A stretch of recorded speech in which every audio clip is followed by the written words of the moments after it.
Les sociales de KPMG. Le panorama de l'actualité sociale sur nos ondes.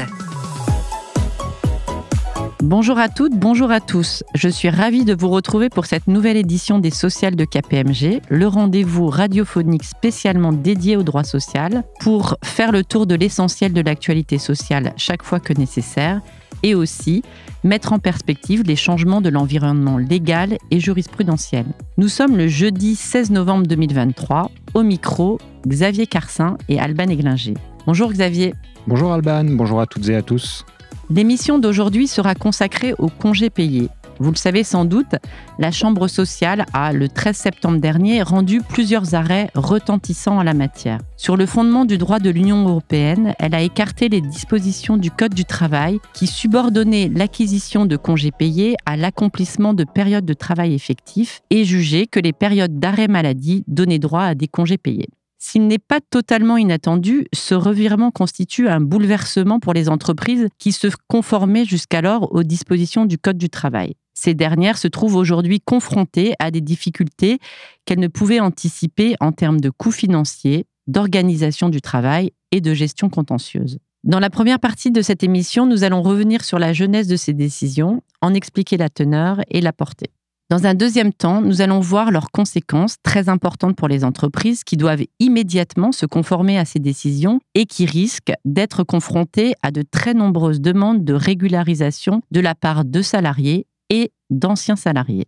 Enfin, dans une troisième et dernière partie, nous évoquerons les mesures que doivent prendre les employeurs pour gérer ces risques dans l'attente d'une hypothétique intervention législative. Nous évoquerons notamment la question de la limitation du report dans le temps des congés acquis. Vous avez le programme, c'est parti.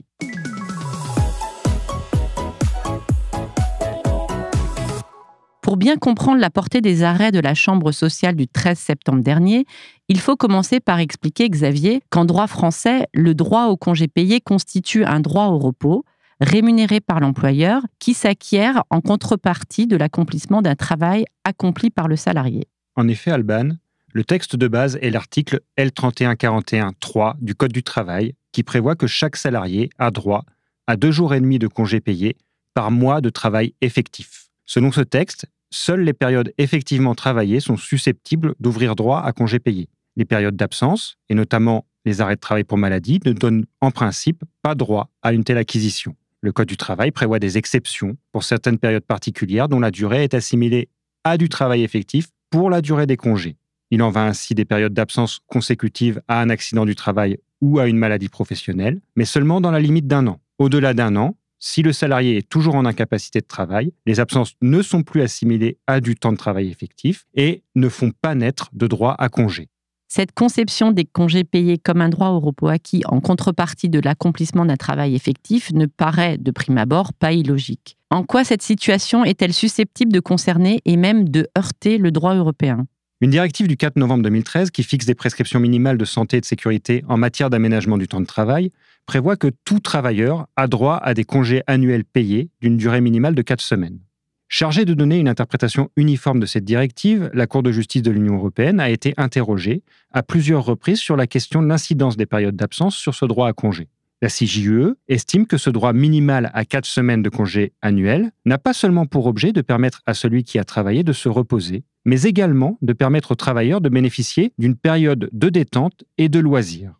Elle en déduit que si, en principe, les droits à congés peuvent être déterminés au regard des seules périodes de travail, une période d'incapacité de travail doit également être prise en compte lorsqu'elle est imprévisible et indépendante de la volonté du travailleur.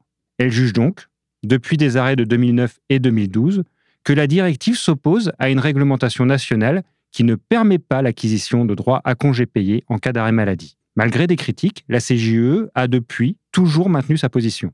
Si l'on comprend bien, Xavier, le droit d'acquérir des congés en cas d'arrêt maladie et la contrariété du droit français au droit de l'Union européenne sur ce point résultent de décisions rendues en 2009 et 2012 sur le fondement d'une directive de 2003. Comment expliquer dans ces conditions que le changement n'intervienne qu'en 2023 sous la forme d'un revirement de jurisprudence assez brutal ? Le droit à un congé payé annuel minimum de 4 semaines, sur lequel la Cour de justice fonde sa position, résulte d'une directive. Or, la directive est un acte de droit européen qui ne crée d'obligation qu'à l'égard des États, qui doivent en transposer le contenu en droit interne. En l'absence de loi transposant la directive, cette dernière ne peut produire aucun effet à l'égard des particuliers. Or, le législateur n'a pas tenu compte de la jurisprudence de la Cour européenne et n'a pas modifié les dispositions du Code du travail. La Cour de cassation, mais également la Cour de justice, ont expressément jugé qu'en l'absence d'effet direct de la directive, le salarié absent pour maladie ne pouvait se prévaloir de l'acquisition de congés payés à l'égard de l'employeur. Il ne pouvait qu'engager la responsabilité de l'État en raison de la méconnaissance de son obligation de mettre le droit interne en conformité avec le droit de l'Union européenne. Alors Xavier, qu'est-ce qui justifie le changement de position qui vient d'intervenir ? En réalité, la Cour de justice a découvert, dans des arrêts du 6 novembre 2018, un nouveau fondement juridique pour asseoir sa position. La Charte des droits fondamentaux de l'Union européenne a, depuis le 1er décembre 2009, la même valeur qu'un traité. Or, l'article 31 de cette charte prévoit que chaque travailleur doit bénéficier chaque année d'une durée minimale de congés payés. Selon la Cour de justice, le droit à l'acquisition de congés payés pendant une période d'arrêt maladie découle désormais de la charte directement applicable dans les rapports entre particuliers et que les juges doivent faire prévaloir sur les dispositions de droit interne contraires. Toujours selon la Cour de justice, il faut donc, dans ces conditions, écarter l'application des textes restreignant l'acquisition du droit à congés payés et qui contreviennent au droit européen. Les arrêts de la Cour de cassation du 13 septembre 2023 sont donc la suite des décisions rendues par la Cour de justice en 2018 et écartent donc l'application des dispositions du Code du travail qui empêchent l'acquisition de congés pendant les périodes de maladie. C'est ça. Le premier arrêt concernait des salariés qui avaient été en arrêt maladie d'origine non professionnelle et qui demandaient la condamnation de leur employeur à leur verser un rappel de congés payés au titre de ces périodes. La Cour de cassation considère que leur demande est bien fondée et qu'il faut désormais écarter l'application de l'article L3141-3 du Code du travail qui subordonne l'acquisition de congés à l'accomplissement d'un travail effectif, dans l'hypothèse d'un arrêt maladie. Le deuxième arrêt concernait un salarié dont le contrat de travail était suspendu depuis plus d'1 an à la suite d'un accident du travail. La Cour de cassation estime que l'article L3141-5 du Code du travail doit être écarté en ce qu'il empêche l'acquisition de congés payés pour les arrêts de travail consécutifs à un accident du travail ou une maladie professionnelle au-delà d'1 an. Désormais, tous les arrêts de travail en raison de l'état de santé, quelle qu'en soit l'origine ou la durée, donnent droit à l'acquisition de congés payés. Dans la mesure où le droit de l'Union européenne prévoit que la durée minimale du droit au congé est de 4 semaines, peut-on considérer, Xavier, que la mise à l'écart des règles du droit du travail et l'acquisition de congés en cas de maladie ne concerne que cette durée de 4 semaines ? Doit-on au contraire considérer que cette acquisition concerne l'intégralité des droits à congés payés susceptibles d'être acquis par le salarié et donc la 5e semaine légale et les éventuels congés conventionnels supplémentaires ? La Chambre sociale répond à cette question dans une note explicative sur son site internet et précise que le salarié en arrêt de travail peut prétendre à l'intégralité des droits à congés payés sans faire de distinction entre les 4 semaines minimales garanties par le droit européen et les dispositions purement internes comme la 5e semaine légale et les congés conventionnels. Cette note prétend que ne pas permettre aux salariés malades d'acquérir des congés au-delà de 4 semaines constituerait une discrimination fondée sur l'état de santé. Cette explication n'est pas convaincante. Si l'on peut comprendre qu'il puisse acquérir certains droits à congé alors qu'il est absent pour une raison indépendante de sa volonté, le salarié malade qui n'accomplit aucun travail n'est absolument pas dans une situation identique à celle du salarié présent dans l'entreprise pour y accomplir un travail. La Cour de cassation va sur ce point très au-delà des exigences du droit de l'Union européenne.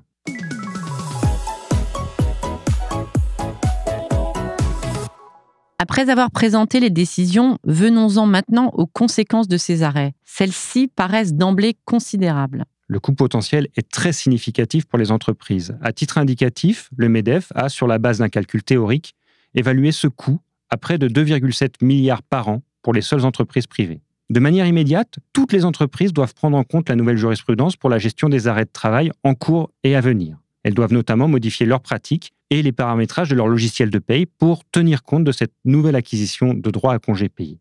L'existence de jours de congés acquis pendant la période d'arrêt de travail va devoir être prise en compte par les services de ressources humaines au moment du retour du salarié dans l'entreprise. On doit ici préciser que tant que le contrat de travail est en cours, les jours de congés doivent en principe être pris et ne peuvent donner lieu à une simple indemnisation.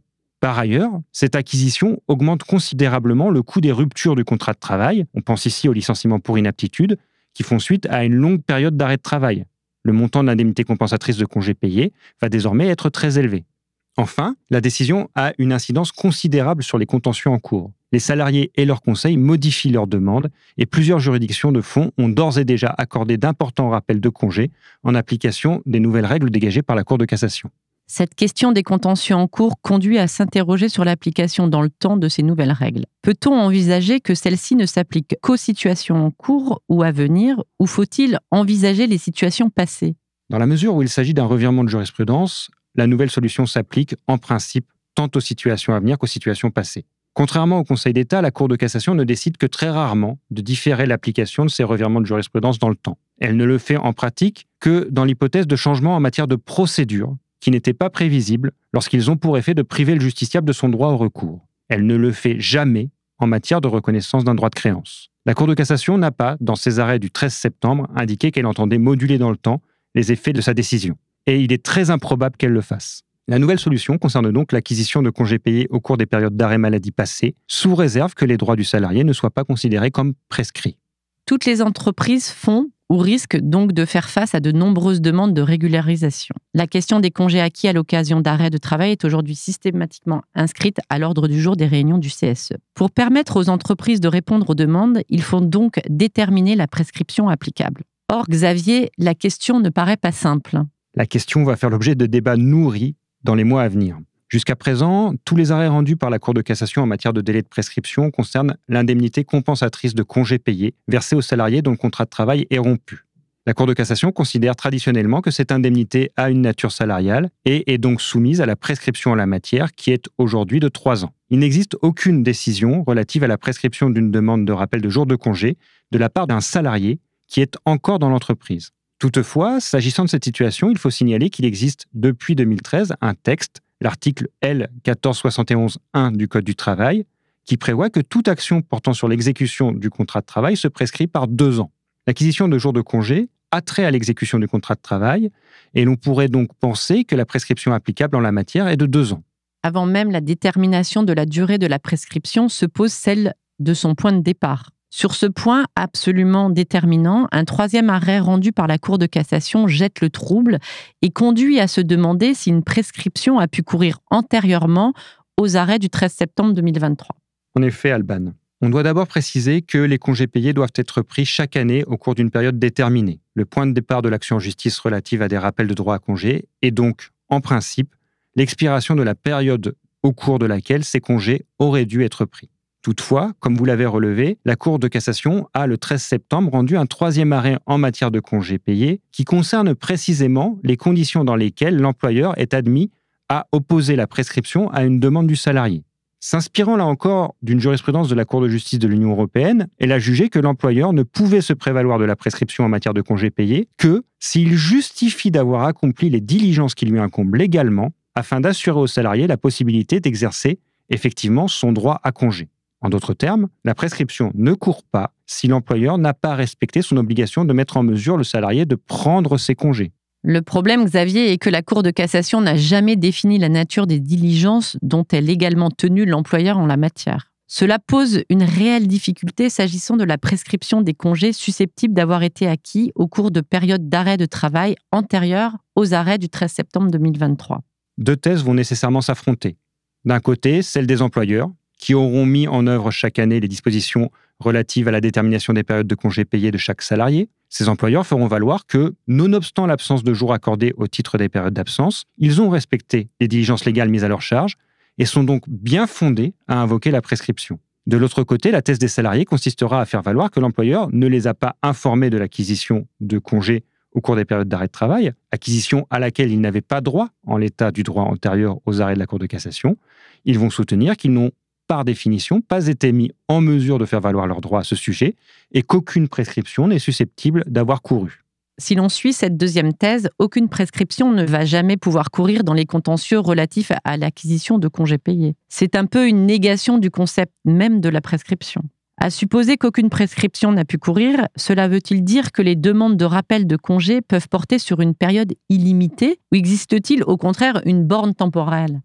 Dans la mesure où la mise à l'écart des dispositions du Code du travail résulte de l'application du droit de l'Union européenne, 2 bornes temporelles paraissent envisageables. Comme on l'a vu, c'est la Charte de l'Union européenne et plus précisément son article 31 qui fonde le droit du travailleur à l'acquisition de congés en cas d'arrêt maladie. On peut donc penser qu'en toute hypothèse, aucune demande n'est susceptible d'être fondée antérieurement au 1er décembre 2009, date à laquelle la Charte des droits fondamentaux de l'Union européenne a acquis la force d'un traité européen. Cette date du 1er décembre 2009 constitue, selon nous, la borne la plus éloignée susceptible d'être retenue par un juge. Il est sans doute possible d'être audacieux et de soutenir que, même postérieurement au 1er décembre 2009, il résultait du droit de l'Union européenne, plus précisément de la jurisprudence de la CJUE, que les salariés ne pouvaient pas se prévaloir de l'acquisition d'un quelconque droit à congé payé en période d'arrêt de travail, en présence d'une loi interne l'interdisant.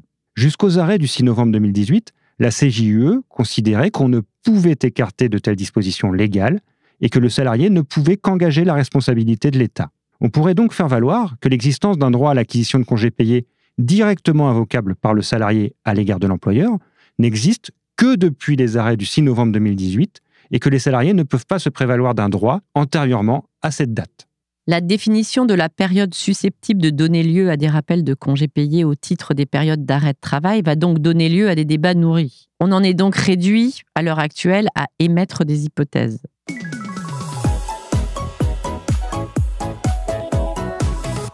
Après avoir exposé les décisions et leurs conséquences potentielles, il faut s'interroger sur ce que peut faire un employeur à la suite des arrêts du 13 septembre 2023. À cet égard, il n'existe pas un droit automatique à régularisation et il n'est pas certain que tous les salariés et anciens salariés ayant été en arrêt de travail vont être enclins à agir en justice pour solliciter des rappels de jours de congé ou d'indemnités compensatrices de congés payés. En outre, on l'a vu, les employeurs disposent encore de leviers de contestation à opposer aux demandes des salariés et d'anciens salariés, notamment lorsque ces demandes concernent des périodes anciennes. Au regard de ces éléments, quels conseils peut-on donner aux entreprises soucieuses d'évaluer le risque financier lié aux arrêts de la Cour de cassation et notamment de provisionner des sommes pour y faire face ? Comme vous venez de le dire, Alban, il existe de nombreuses incertitudes et l'on ne peut donc qu'émettre des hypothèses et faire des probabilités. On peut notamment penser que plus les arrêts de travail seront anciens et de courte durée, plus les chances que le salarié fasse une demande de rappel vont être faibles. Compte tenu de l'incertitude quant à la prescription, il va falloir procéder à l'évaluation du risque en prenant deux hypothèses. Dans la première hypothèse, on va considérer qu'une prescription a bien couru et que cette prescription est de 3 ans. Il va falloir évaluer le coût lié à l'acquisition de congés au cours des périodes d'arrêt de travail en considérant qu'un grand nombre de salariés ou d'anciens salariés va faire valoir ses droits. Dans une seconde hypothèse, il va falloir considérer qu'aucune prescription n'a couru et remonter jusqu'au 1er décembre 2009. Pour les périodes anciennes, on peut penser que seuls les salariés ou anciens salariés, ayant été absents relativement longtemps, vont faire valoir leurs droits. On ne prendra en compte que les arrêts de travail d'une certaine durée. On a bien compris que pour la période actuelle, il fallait immédiatement tenir compte de l'acquisition de congés payés au cours des périodes d'arrêt de travail. S'agissant des périodes passées, quels conseils peut-on donner aux entreprises pour gérer la situation et faire face aux demandes de régularisation qui vont leur être soumises ? Il n'existe pas de méthode unique. Les moyens de faire face à cette situation vont dépendre de la situation particulière de chaque entreprise et d'éléments tels que sa taille, son organisation, le nombre et le profil des salariés concernés ou encore le climat social en son sein. On doit ici simplement plutôt conseiller aux entreprises de ne pas procéder à des régularisations spontanées, mais d'attendre d'être saisies de demandes individuelles qu'elles étudieront au cas par cas.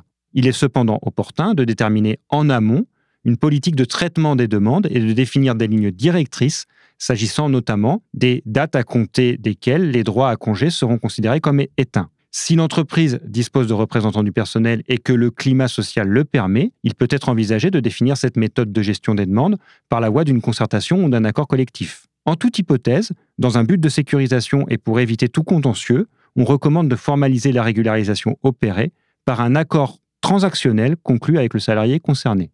L'acquisition de congés payés pendant les périodes d'arrêt maladie risque de conduire, lorsque ces périodes sont très longues, à une accumulation considérable de jours de congés que le salarié va devoir prendre à son retour dans l'entreprise. Outre le fait qu'elle ne favorise pas vraiment la reprise du travail, cette situation peut occasionner d'importantes difficultés d'organisation pour l'employeur. Existe-t-il pour ce dernier des moyens d'éviter une telle situation ou à tout le moins de limiter l'accumulation de congés payés acquis par le salarié ?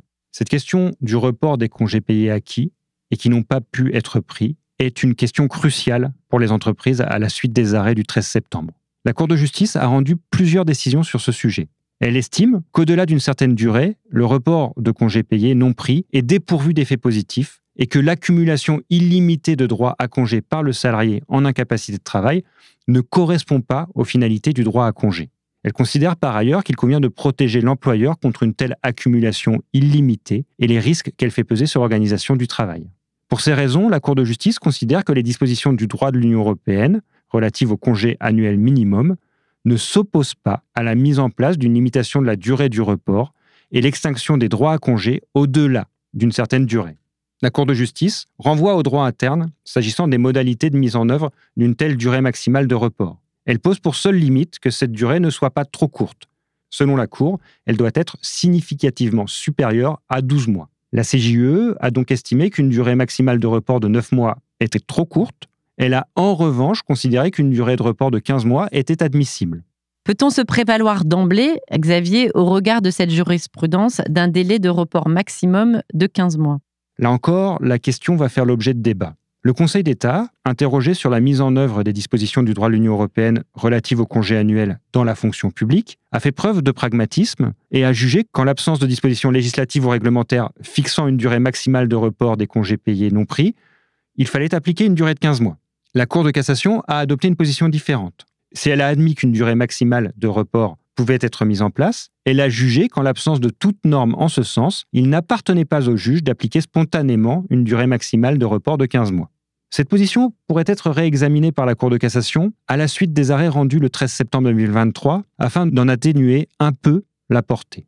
À supposer que la mise en place d'une durée maximale de report des congés acquis doive nécessairement faire l'objet d'une norme interne. Quelle peut être, en l'absence de loi, cette norme ? La durée maximale de report doit-elle résulter d'un accord collectif ou peut-elle résulter d'une décision unilatérale de l'employeur ? Là encore, la question mérite d'être débattue. Dans l'idéal, ce serait au législateur de déterminer les principes applicables en matière de report des congés non pris. À l'heure actuelle, il n'existe aucune disposition dans le Code du travail sur laquelle se fonder pour prétendre qu'il serait permis ou au contraire qu'il serait interdit aux entreprises de fixer une limitation de la durée de report des congés payés. Et que ce soit par accord collectif ou par décision unilatérale de l'employeur. Le juge administratif a de son côté déjà pu admettre qu'une décision de limitation de la durée de report des congés payés au sein d'un établissement public était une mesure d'organisation et pouvait donc faire l'objet d'une décision unilatérale. On peut soutenir que de la même manière, la fixation de la durée maximale de report des congés payés est une mesure qui concerne l'organisation de l'entreprise et qu'une telle mesure peut être mise en place même en l'absence de texte législatif. S'il peut être souhaitable, pour des raisons liées au climat social, de mettre en place cette durée par accord collectif, une possibilité de mise en place par décision unilatérale ne paraît pas totalement exclue. Pour terminer, Xavier, peut-on espérer que le gouvernement et les législateurs se saisissent un jour de la problématique ? La contradiction entre le droit français et le droit de l'Union européenne est connue depuis au moins 2012. Depuis 2014, tous les rapports annuels de la Cour de cassation ont fait état de cette contrariété et de la nécessité de modifier le Code du travail. Dans les rapports postérieurs à 2018, la Cour de cassation indiquait même qu'il y avait une certaine urgence dès lors qu'en application de la jurisprudence de la CJUE, il lui appartiendrait d'écarter les dispositions du Code du travail si la situation devait perdurer. Malgré ces avertissements très clairs, aucune action n'a été entreprise pour modifier le Code du travail. Le revirement relativement violent opéré par la Cour de cassation et l'insécurité juridique et financière qui en résulte pour les entreprises résultent donc, pour une très large part, de la passivité des pouvoirs publics et de leur refus de mettre le droit interne en conformité avec le droit européen. Cette situation pourrait d'ailleurs conduire certaines entreprises à se tourner vers la juridiction administrative pour engager la responsabilité de l'État.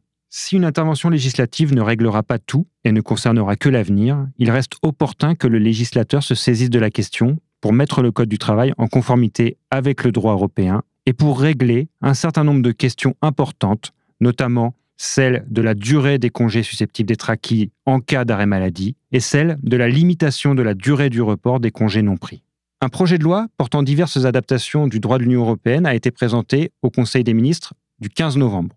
Si ce projet ne comporte pas actuellement de dispositions sur les congés payés, le gouvernement étudie l'opportunité de légiférer sur la question par voie d'amendement à ce projet. Mieux vaut tard que jamais. En attendant, les arrêts du 13 septembre 2023 constituent un bouleversement et posent des difficultés considérables aux entreprises, à leurs services de ressources humaines et plus largement à l'ensemble des praticiens du droit social. Ils ouvrent une nouvelle saga judiciaire qui pourrait durer plusieurs années. Nous aurons donc très certainement l'occasion d'évoquer à nouveau ces questions sur les antennes de Radio KPMG. Dès à présent, les équipes de KPMG Avocats sont évidemment à la disposition des entreprises pour les conseiller et les assister sur ces problématiques. Cette édition des sociales de KPMG touche maintenant à sa fin et nous espérons qu'elle a répondu à vos attentes. Nous vous retrouverons avec grand plaisir en janvier prochain. Pour aller plus loin sur tous ces sujets, vous pouvez consulter nos publications sur le site internet et vous abonner au compte LinkedIn de KPMG Avocats. Et bien sûr, n'hésitez pas à écouter les précédents numéros des sociales, mais aussi les différentes émissions proposées par Radio KPMG grâce à notre application mobile à télécharger dans l'App Store ou Google Play. À bientôt sur nos ondes. Les sociales de KPMG. Une émission de Radio KPMG.